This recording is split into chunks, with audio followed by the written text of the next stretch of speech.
Hello, ठीक आहे, आवाज येतोय व्यवस्थित? तुम्हा सर्वांना माझा सस्नेह नमस्कार. क्या बात आहे, नमस्कार नाही करणार का मला? इंटरॅक्टिव्ह. जय जिजाऊ, जय अहिल्या, जय रमाई, जय सावित्री. गौतम बुद्धाने देशाला क्रांतीचा आणि जगाला शांतीचा संदेश दिला, पण त्यांच्या मागे संयमाचा महामेरू म्हणून उभा ठाकलेल्या महाराणी यशोधरा, एक आई जिला कुठलाही वारसा नसताना तिने महाराष्ट्राच्या मातीला एक नाही तर दोन दोन छत्रपती दिले आपल्या मातृत्व, कर्तृत्व आणि दातृत्वाने. एक आई जिची ख्याती फक्त महाराष्ट्रच नाही, देशच नाही तर संपूर्ण जगात एक प्रेरणा स्रोत म्हणून उभ्या राहिल्या. त्या आई म्हणजे राजमाता, राष्ट्रमाता माँसाहेब जिजाऊ. हा समाज ज्यावेळेला अंधकार, अज्ञान आणि दारिद्र्याच्या कचाट्यात सापडला होता, त्यावेळेला क्रांतीची लाट बनून आल्या त्या क्रांतीज्योती अहिल्याबाई होळकर. बाबासाहेब आंबेडकरांनी गुलामगिरीची कबर खोदली खरी, पण त्यांच्या पाठीमागे फौलादी पंख बनून उभ्या ठाकताना आपल्या पोटातील 4 गोळे मातीत मिसळले. संसाराच्या चटक्याने भाजून निघाली, पण त्या चटक्याची झळ बाबासाहेबांच्या कार्यकर्तृत्वाला लागू दिली नाही. अशी माता रमाई, जिच्यामुळे आज तुम्ही इथे बसलेले आहात, मी मंचावर उभी राहून स्टेजवर बोलते आहे, जिच्यामुळे आज अनेक महिला शिक्षण घेत आहेत, ज्यांच्यामुळे फातिमा बी पहिल्या मुस्लिम मुख्याध्यापिका झाल्या, ज्यांच्यामुळे मुक्ता साळवे पहिल्या समाजसेविका झाल्या, ज्यांच्यामुळे ताराबाई शिंदे पहिल्या पत्रकारिता झाल्या आणि ज्यांच्यामुळे मी सुद्धा डॉक्टर झाले. म्हणजे अज्ञानाच्या अंधाराची रात्र काळी होती, दिला प्रकाश ज्ञानाचा तीच क्रांतीज्योती. क्रांतीज्योती सावित्रीबाई फुले. या सगळ्यांना जोरदार टाळ्यांनी एकदा अभिवादन करूया. मंचावर उपस्थित रघुवीर भैया आहिर, रामपाल भैया सिंग, अनिलजी फुलझले, गोपालजी मुंदडा, विनोद भाऊ शेरकी, राजूजी घरोटे, किशोरीताई निरुडकर, सुनील बोरीकर, फारुख शेख, अरुण येरगुडे, घुटमडे साहेब आणि सुंदर संचालन करणाऱ्या मुग्धाताई, या सगळ्यांचे खरं तर मी आभार मानते आणि तुम्हा सर्वांना महिला दिनाच्या खूप खूप शुभेच्छा देते. मी फक्त 15 ते 20 मिनिटं बोलणार, अधिक वेळ तुमचा घेणार नाही, कारण मला माहिती आहे की तुम्ही सांस्कृतिक कार्यक्रमाच्या दृष्टिकोनाने खरं तर इथे जमलेले आहात. 1908 मध्ये 15,000 महिलांनी न्यूयॉर्कच्या सडकेवर समान वेतन, समान वेळ आणि मतदानाच्या अधिकारासाठी महिला मोर्चा उभा केला. त्यानंतर 1975 मध्ये युनायटेड स्टेट्सनी 9 मार्च हा दिवस जागतिक महिला दिवस म्हणून जाहीर केला आणि सर्व देशांकडनं महिलांच्या सद्यस्थितीचा अहवाल मागवला. भारताचा जो अहवाल प्रदर्शित झाला होता त्याचं नाव होतं समानतेच्या दिशेने. ज्यावेळेला आपण महिला दिन साजरा करतो त्यावेळेला मला निसर्गदत्त लिंगभेद जो निसर्गाने स्त्री किंवा पुरुषामध्ये केलेला आहे त्याविषयी मला चर्चा करायची नाही. स्त्रीने गर्भधारणेचा, रजोनिवृत्तीचा, स्तनपानाचा, कुटुंब व्यवस्थेचा तिने कधीही कार्यकर्तृत्व नाकारलेलं नाही आहे. पण वर्षानुवर्ष समाजामध्ये मतभेद केले गेले, ते आपल्यावर लादले गेले, त्याच्या विरुद्ध खरं तर हा स्त्रीत्वाचा लढा आहे. तो स्त्रीत्वाचा लढा कुठल्या पुरुषाविषयी नाही. तिला माणूस म्हणून जगता यावं आणि तिला तसं जगू द्यावं यासाठी खरं तर आपण महिला दिन साजरा करीत असतो. अनेक मॉल्समध्ये डिस्काउंट दिसतील तुम्हाला, 10% डिस्काउंट, 20% डिस्काउंट. आम्हाला नको आहे ते डिस्काउंट. आम्हाला फक्त संधी हवी आहे. त्या संधीचं सोनं कसं करायचं हे आम्हाला चांगलं माहिती आहे. आम्हाला कुठल्याही प्रकारच्या डिस्काउंटची गरज नाही. आज महिला दिनाच्या दिवशी देखील तुम्ही बघत असाल की मंचावर कमीत कमी 8 पुरुष असतात आणि 2 ते 3 महिला असतात. हे प्रमाण जोपर्यंत बदलत नाही तोपर्यंत महिला दिन आपल्याला साजरा करत राहावा लागणार आहे. आज आपण महिला दिन साजरा करतो, माल्यार्पण करतो. आपण सावित्रीबाई फुलेंना माल्यार्पण केलं. त्यांचा आडवा टिमा आपल्याला काय सांगतो? उभी व्यवस्था आडवी करण्याची क्षमता ज्या स्त्रीमध्ये आहे ती म्हणजे सावित्रीबाई फुले.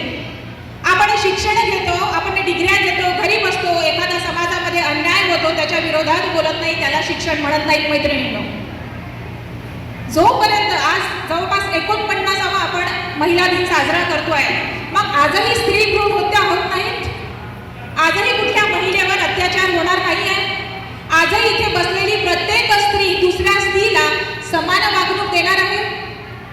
तुम्ही विधवा महिलांना, परित्यक्त्या महिलांना समाजातून अवहेलना करतात, त्यांना ओटी भरू देत नाही, त्यांना हळदी कुंकाला बोलवत नाही, त्यांचा अपमान करता. हे जोपर्यंत चालत राहील तोपर्यंत महिला दिन आपल्याला साजरा करत राहावं लागेल. जोपर्यंत एक बाई दुसऱ्या बाईच्या प्रगतीला अडसर होत राहील तोपर्यंत हा महिला दिन आपल्याला साजरा करत राहावा लागणार. स्त्री ही सृजन शक्ती आहे. स्त्रीला खूप गर्व वाटतो की मी आई बनू शकते, मीच फक्त एखाद्या बाळाला जन्म घालू शकते, पण एखाद्या पुरुषाच्या सहकार्याशिवाय तुम्ही ते करू शकत नाही. हे निसर्गाने दिलेलं तुम्हाला दान आहे, पण तुमचं कर्तृत्व काय आहे त्याच्यामध्ये? एखादा पुरुष स्वतःला पुरुष समजतो, त्याच्यामध्ये त्याचं कर्तृत्व काय आहे? फक्त एक क्रोमोझोम वाय नावाचा. स्त्रीमध्ये XX असते, पुरुषांमध्ये X आणि Y क्रोमोझोम असतात. त्याच्या भरोशावर तुम्हाला मिरवण्याची गरज नाही. तुमचं कर्तृत्व काय?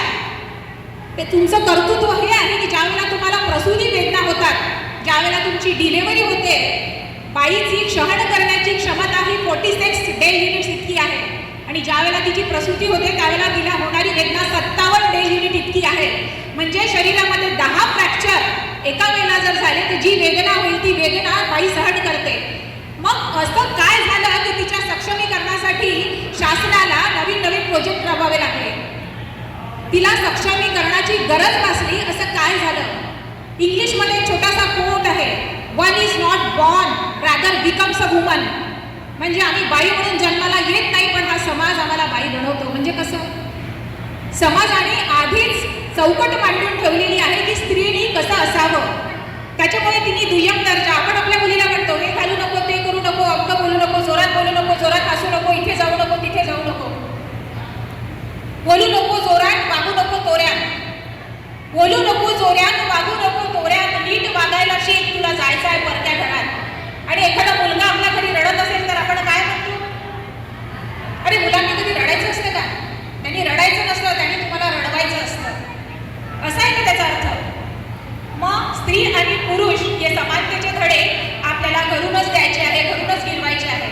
मग ज्या वेळेला मी स्त्री आणि पुरुष समानतेची गोष्ट करते, मग इतिहासातलं असं उदाहरण कुठलं आहे? रुद्राक्षला दृष्टी नव्हती म्हणून गांधारीने आपल्या डोळ्यावर पट्टी बांधून घ्यायची, ही समानता आपल्याला अपेक्षित नाही आहे. स्त्रीनी कधीपर्यंत आपल्या क्षमतांवर पट्टी बांधायची, ही समानता आपल्याला अपेक्षित नाही.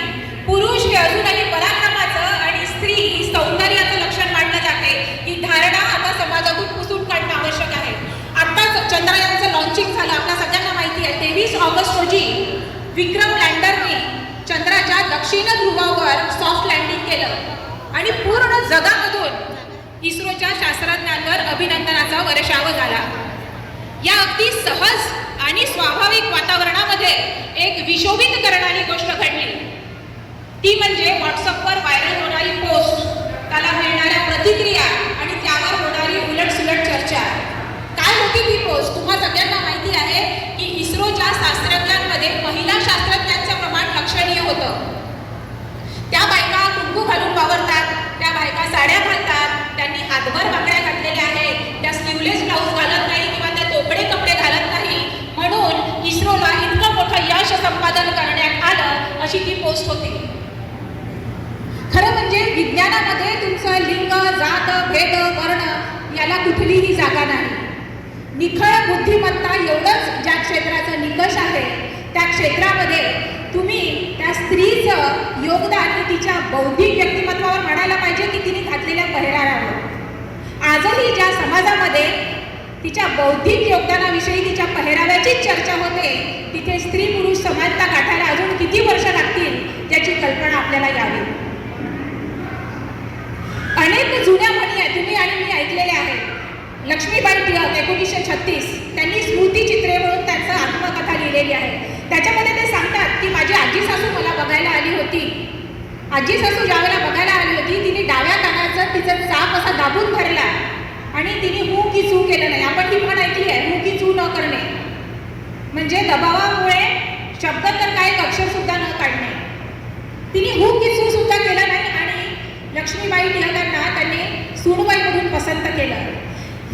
हा प्रसंग नेमका त्यावेळेच्या आदर्श स्त्रीला कसं असावं हे नेमकेपणाने दाखवून देणारा प्रसंग आहे. मग अशा अनेक म्हणी आहेत, तुम्ही ऐकलं असेल, यत्र नार्यते पूजते रम्यते तत्र देवता. म्हणजे काय? जिथे जिथे नारीचा वास असतो तिथे तिथे लक्ष्मी वास करते. जिथे तिथे नारीची पूजा होते तिथे तिथे लक्ष्मी वास करते. मग मी तुम्हाला विचारते, तुमच्या घरच्या पुरुषांनी तुम्हाला किती वेळा म्हटलं बस बाई थकली असेल, बस बाई तुझी आरती ओवाळतो, कशाला इतके कामं करते बाई, तू आहे म्हणून माझा संसार चालते. प्रत्येकाने हात वरती करा. कुणाकुणाच्या नवऱ्याने त्यांना असं म्हटलंय. 1 किंवा 2 म्हणजे प्रमाण किती आहे बघा, 2 ते 5% एवढं प्रमाण आहे. पण या ओळीचा अर्थ काय, मी तुम्हाला नवीन अर्थ काय मी आज समजावून सांगते. यत्र नार्यते पूजते रम्यते तत्र देवता. म्हणजे जी जी बाई लक्ष्मी कमवून आणते तिचा घरी आदर होते. तुम्ही बघितलं असेल, तुमच्या बाजूची बाई समजा नोकरी करून येत असेल तर तिचा नवरा तिचा किती आदर करतो. त्यातल्या त्यात तिला जर शासकीय नोकरी असेल तर ब विचारायचं काम नाही. तू कशाला बाई पोळ्या लाटते, मी पोळ्यावाली बाई लावून देतो. तू कपडे भिजव, मी मशीनमधून काढते. तू दुधाची बॉटल कर, मी पोराला पाजतो. वेळ पडली की मी तुला ऑफिसला सोडून देतो आणि घ्यायला देखील येतो. या म्हणींचे अर्थ बदलणं आता गरजेचं आहे मैत्रिणींनो. त्याचा अर्थ काय तर तुम्हाला अर्थार्जन करणं, आत्मनिर्भर होणं अत्यंत आवश्यक आहे. ही म्हण आता या पद्धतीने विचार करून तुम्ही घ्यायची आहे. जिच्या हाती पाळण्याची दोरी तीच जगा उद्धारी. जिच्या हाती पाळण्याची दोरी तीच जगा उद्धारी म्हणजे काय? ही घरी 2 वर्ष पाळणा हलवत राहील आणि माणूस मोकाट फिरत राहील. तुम्ही तिच्या हातामध्ये राजकीय सत्तेच्या, अर्थसत्तेच्या, धर्मसत्तेच्या दोऱ्या कधी देणार आहात? एक म्हण आहे छोटीशी, माता आणि माती. फरक आहे फक्त विलांटीचा. एक जन्म देते, दुसरी कुशीत घेते. मग ज्या बाईला मुलं होत नाही, खेड्या गावात काय म्हणते, अहो बाई पैसा आहे पण पोरं नाही, का फायदा हो? का म्हणतात? अहो बाई हिच्याकडे पैसा आहे पण पोरं नाही, का फायदा? वारस नाही, का फायदा? म्हणजे एखादी बाई वांज असेल, तिला वांज या शब्दाने संबोधलं जातं. एखादी बाई वांज असेल असं त्या शब्दाने तिला संबोधलं, तिची व्हॅल्यू कमी होते समाजामध्ये. समाजामध्ये तिचं डिव्हॅल्युएशन होतं. तिला बंजर जमीन असं म्हणतात आणि मग एखाद्या वेळेला त्या पुरुषाचं दुसरं लग्न देखील लावून दिलं जातं. हे आपले पुरोगामी विचार आहेत. आपण खरंच मॉडर्न झालेलो आहोत. मी 18व्या शतकातली गोष्ट सांगते. ज्योतिबा फुले, सावित्रीबाई फुले लग्नाला 20-22 वर्ष झाली होती, मुलं बाळ नाही. गोविंदरावजी फुले हे ज्योतिबा फुलेंना म्हणाले की तुम्हाला मुलं बाळ नाही, ज्योतिबा तुम्ही दुसरं लग्न करून घ्या. तुम्ही जर दुसरं लग्न केलं आणि तुम्हाला जर मूलबाळ झालं तर सावित्रीला मोठ्या आईचा मान मिळेल, तिचा मान कमी होणार नाही. त्यामुळे वंशाला वाढवण्यासाठी ज्योतिबा फुलेंना गोविंदराव फुले काय म्हणाले की तुम्ही दुसरं लग्न करून घ्या. गोविंदराव फुले तुमच्या माझ्यासारखे साधारण व्यक्तिमत्व नव्हते, ते ऐकायला तयार नव्हते. त्यांच्या सासऱ्यांनी सावित्रीबाई फुलेंना सांगितलं की बाई तू समजावून सांग की त्यांनी दुसरं लग्न केलं तर तुझा मान तुला मिळेल, तू आई बनशील. मिटिंग भरवल्या गेली. त्याच्यामध्ये सावित्रीबाई फुलेंच्या माहेरचे, ज्योतिबा फुलेंच्या माहेरचे सगळे लोक मिटिंग भरली आणि त्या मिटिंगमध्ये ज्योतिबा फुले काय म्हणाले, जर सावित्रीचं लग्न केल्याने, माझं लग्न केल्याने सावित्री जर मोठी आई होणार असेल तर आपण सावित्रीचं लग्न करू आणि सावित्रीला जे मुलं बाळ होतील त्यांचा मी धाकटा पिता होईल. हे विचार 18व्या शतकातले. आणि सती जाण्याविषयी सुद्धा त्यांचे हेच विचार होते. स्त्रीला जिवंत सरणावर चढवून दिलं जायचं का तर तिचे नवऱ्यावरती फार प्रेम आहे, ती जगू शकत नाही, त्याच्यामुळे तिला सती जाण्याची प्रथा होती. मग ज्योतिबा फुले म्हणाले की या जगामध्ये एकही मैसा लाल पैदा झाला नाही की ज्याचा आपल्या बाईवर खूप प्रेम आहे, पत्नीवर खूप प्रेम आहे आणि तो सरणावर जाऊ शकेल. हे 18व्या शतकातले मी विचार तुम्हाला सांगते आहे. आजही हे पुरोगामी विचार आपण आत्मसात करू शकलेले नाही आहोत मैत्रिणींनो. आणखीन एक सुंदर म्हण अशी आहे, हर कामयाब मर्द के पीछे एक औरत का हात होता है. ऐकलंय कोणी? Behind every successful man there is a woman. आम्हाला खूप बरं वाटते, आम्हाला काहीतरी श्रेय मिळत आहे. हे श्रेय नाही आहे, हे तुमचं कंपोस्ट खत बनवत आहे. तुमचं कंपोस्ट खत बनवून वटवृक्षासारखे तुमचे नवरे मोठे होतील आणि तुम्ही जिथे आहे तिथेच राहाल. की जिचं गोल्डन केज. हे समजण्याचा प्रयत्न करा. मग तुम्ही म्हणाल की हे तुम्ही कसं समजून सांगाल मॅडम की आमचं कंपोस्ट खत होत आहे. साधं उदाहरण सांगते, तुम्हाला समजेल त्या भाषेत सांगते. सगळेजण टीव्ही बघतात, हात वरती करा, कोण टीव्ही बघतात. आपण आजकाल सिंगिंग कॉम्पिटिशन मध्ये वगैरे आईचं सिलेक्शन होतं, डान्स कॉम्पिटिशन मध्ये आईचं सिलेक्शन होतं बघतो.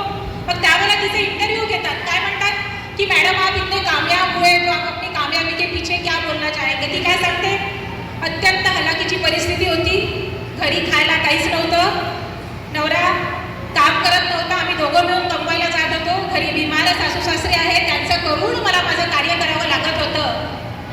आणि एवढं सगळं बोलल्यावर ती काय म्हणते, पण या सगळ्यामध्ये मला माझ्या नवऱ्याची खूप साथ होती. अगं बाई, तूच सगळं केलं, त्याची साथ कुठे होती तुला.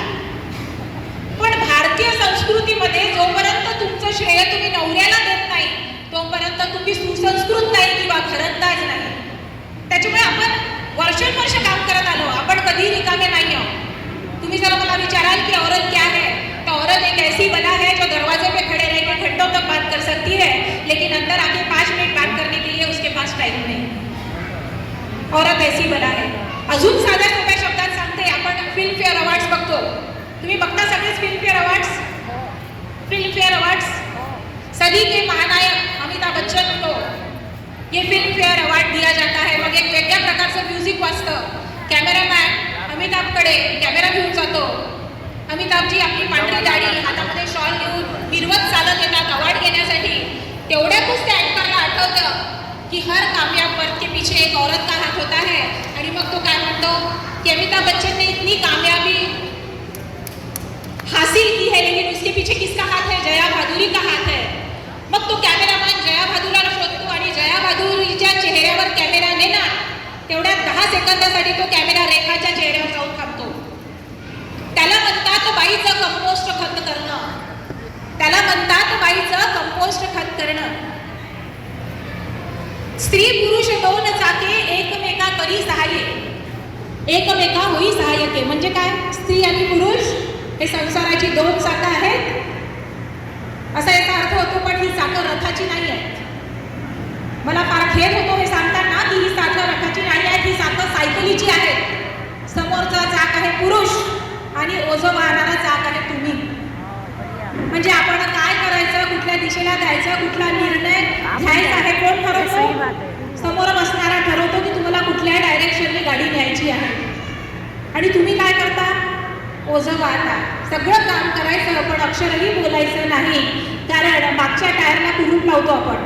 कुलूप कुठे लागते सायकलला, मागच्या टायरला. म्हणजे आपण सगळं ओझं व्हायचं पण एक शब्दही तोंडातून काढायचं नाही, चुपचाप बसायचं. त्याला काय म्हणतात, बाई होणं म्हणतात. त्याला काय म्हणतात, कंपोस्ट खत होणं म्हणतात. जोपर्यंत बाई शिक्षण घेईल, नोकरी करील, एवढं सक्षमीकरणाचा अर्थ नाही. जोपर्यंत तुमच्या बुद्धीला विचार करण्याची, निर्णय घेण्याची क्षमता येणार नाही तोपर्यंत तुम्ही सक्षम झाले असं मी म्हणणार नाही. स्त्री सक्षमीकरणाचं इतिहासात खूप चांगलं उदाहरण आहे अहिल्याबाई होळकरांचं. अहिल्याबाई होळकरांचे पती म्हणजे खंडेराव होळकर. त्यांच्या निधनानंतर त्या सती जायला निघाल्या होत्या.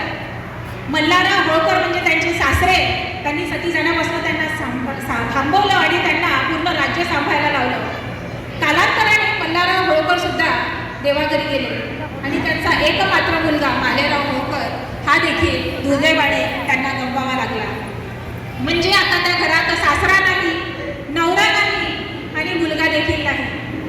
मुलाला मरून फक्त 3 दिवस झाले होते, फक्त 3 दिवस.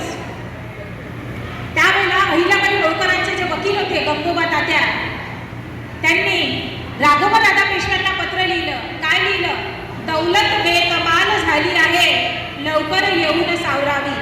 म्हणजे या दौलतीला आता कोणीही वारस उरलेलं नाही आहे, तुम्ही लवकरात लवकर राज्यावर अटॅक करावा आणि हे राज्य जिंकून घ्यावं. अहिल्याबाई होळकरांचं गुप्त हेर खातं होतं. त्यावेळेला त्यांना माहिती पडलं की राघोबा दादा पेशवे हे 1 लाख सैन्य घेऊन त्यांच्यावर हमला करायला जमा झालेले आहेत. त्यावेळेला एका रात्रीमध्ये त्या बाईने 5000 महिलांना एकत्र केलं. 5000 किती, आज फक्त आपण 100-200 झालं, 5000 महिलांना एकत्र केलं आणि राघोबा दादा पेशव्यांना पत्र लिहिलं की आम्ही उद्या तुमच्यासोबत लढाई करायला येत आहोत. पहा त्या बाईची हिंमत, याला म्हणतात सक्षमीकरण. तिने पत्र लिहिलं की आम्ही तुमच्यासोबत उद्या युद्ध करायला येत आहोत, तुम्ही जिंकलात तर इतिहासामध्ये तुमचं नाव राहणार नाही. पण जर का तुम्ही बायकांना हारल्या तर कुठे तोंड दाखवण्यासारखं तुम्ही राहणार नाही. हे पत्र मिळताच राघवदादा पेशव्यांनी पूर्ण सैन्य वापस पाठवलं आणि दुसऱ्या दिवशी अहिल्याबाई होळकरांच्या नतमस्तकी येऊन पायाजवळ येऊन त्यांनी आपलं माथा टेकवलं आणि म्हणाले की सांत्वना करायला आलो आहोत. ही असते निर्णय क्षमता, ही असते सक्षमीकरण. आपण फक्त कमवतो, नोकरी करतो, पण आपल्याला खर्च करण्याचा अधिकार कुठे आहे? बाबासाहेब आंबेडकरांनी काय म्हटलंय? जोपर्यंत बाईला खर्च करण्याचा अधिकार मिळणार नाही तोपर्यंत ती बाई सक्षम झाली असं आपण समजणार नाही. आपण इंडिया म्हणतो, इंडिया म्हणजे काय? भारत माता. या भारत मातेमध्ये जर एखादी स्त्री सुरक्षित नसेल तर या भारत माता म्हणण्याचा किंवा भारत माता की जय म्हणण्याचा आपल्याला काय अधिकार आहे? आपल्याला हे महिला दिवस साजरेच करत राहावे लागणार आहे, कारण आपण सुरक्षित नाही. पण मग इथे बसलेल्या महिलांना मी एक गोष्ट सांगते की जर तुम्हाला एखादा पुरुष छेडत असेल तर तुम्हाला वाट पाहायची गरज नाही. आई गं म्हणून कधी घरी वापस यायचं नाही, त्याला त्याचा बाप आठवून द्यायचा आणि त्याच्यानंतरच घरी यायचं. तलवारीपेक्षा तीक्ष्ण तुझ्या नजरेची धार आहे, तलवारीपेक्षा तीक्ष्ण तुझ्या नजरेची धार आहे. महाराष्ट्राची वाघीण तू, भवानीचा वार आहे. महाराष्ट्राची वाघीण तू, भवानीचा वार आहे. भगव्याची रक्षणी तू, स्वराज्याची लेख आहेस. आणि दुबळी समजू नको स्वतःला, तू जिजाऊची लेख आहेस. त्याला त्याचा बाप आठवून दिल्याशिवाय घरी यायचं नाही, हे मात्र नक्की. एक शायरने खूप सुंदर असं म्हटलेलं आहे, मैं भी घर जाने की जल्दी न करती शाम से पहले, मैं भी घर जाने की जल्दी न करती शाम से पहले, मैं भी डरती नहीं अगर औरत न होती, मैं भी डरती नहीं अगर औरत न होती. तुम्ही आणि मी ज्या वातावरणात वाढलो त्या वातावरणासाठी एक छोटासा कविता मी तुम्हाला सांगते, तुम्हाला आवडेल अशी माझी अपेक्षा आहे. आणि प्रत्येक स्त्री त्या वातावरणातून गेलेली आहे. भाई की लाडली है और है हर फिक्र से अनजान, माँ का सपना और है पिता का अभिमान. पर क्या जानते हैं आप, इन नन्ही सी परियों की एक दायरे के बाहर दुनिया नहीं होती. और जितना सोचते हैं हम, लड़कियों की जिंदगी आसान नहीं होती. बेटी के पैदा होते ही माँ गहने जुड़ाने लगती है, क्या सही है क्या गलत हर बात पे समझाने लगती है. बेटा तुम लड़की हो, जरा संभल के रहना, जमाने को बदलना मुमकिन नहीं, इसलिए कपड़ों का खास ख्याल रखना. सुनो, किसी की बातों में ना आना, और कुछ भी गलत लगे तो सबसे पहले आके मुझे बताना. खुदी की जन्मी दुनिया में ये खुदी महफूज नहीं होती, और जितना सोचते हैं हम, लड़कियों की जिंदगी आसान नहीं होती. बचपन से ही कभी रूप, कभी रंग, कभी व्यवहार को लेकर टोकी जाती है. तुम अकेले कैसे करोगी, कहाँ जाओगी, क्या खाओगी, कह न जाने कितने अवसरों से रोका जाता है. कहने को लड़कों के बराबर है आज, पर आंखें मिलते ही, मौका मिलते ही आंखें इन पर सेकी जाती है. कभी जन्म से पहले, कभी हवस का शिकार बन फिर कूड़े में फेंकी जाती है. नजरअंदाज करती है ये कई गलतियों को, पर नजरिए से किसी के अनजान नहीं होती. और जितना सोचते हैं हम, लड़कियों की जिंदगी आसान नहीं होती. एक हाथ से कई रिश्ते छूटे, दूसरा हाथ कई रिश्तों के लिए आगे बढ़ाना पड़ता है. माँ पापा भाई बहन का प्यार एक पल में भुलाना पड़ता है. कई बार मन मिले न मिले, उम्र भर ही रिश्तों को निभाना पड़ता है. उस एक शख्स के खातिर वो अपनी सारी जिंदगी बदल देती है, पर अफसोस ताउम्र उसकी खुद की कोई पहचान नहीं होती. और जितना सोचते हैं हम, लड़कियों की जिंदगी आसान नहीं होती. बात बात पर आंखें इनकी नम होती है, बेवजह बेतुकी बातों पर ये अक्सर रोती है. हाँ को ना कहती है, ना को हाँ कहती है, और कभी कभी बिना कुछ कहे ही बात सारी मनवाती है. अरे बातें ये खुद की खुद तक रख नहीं पाती, तुम्हें बता रही हूँ, किसी को कहना मत, कह फिर सबको बताती है.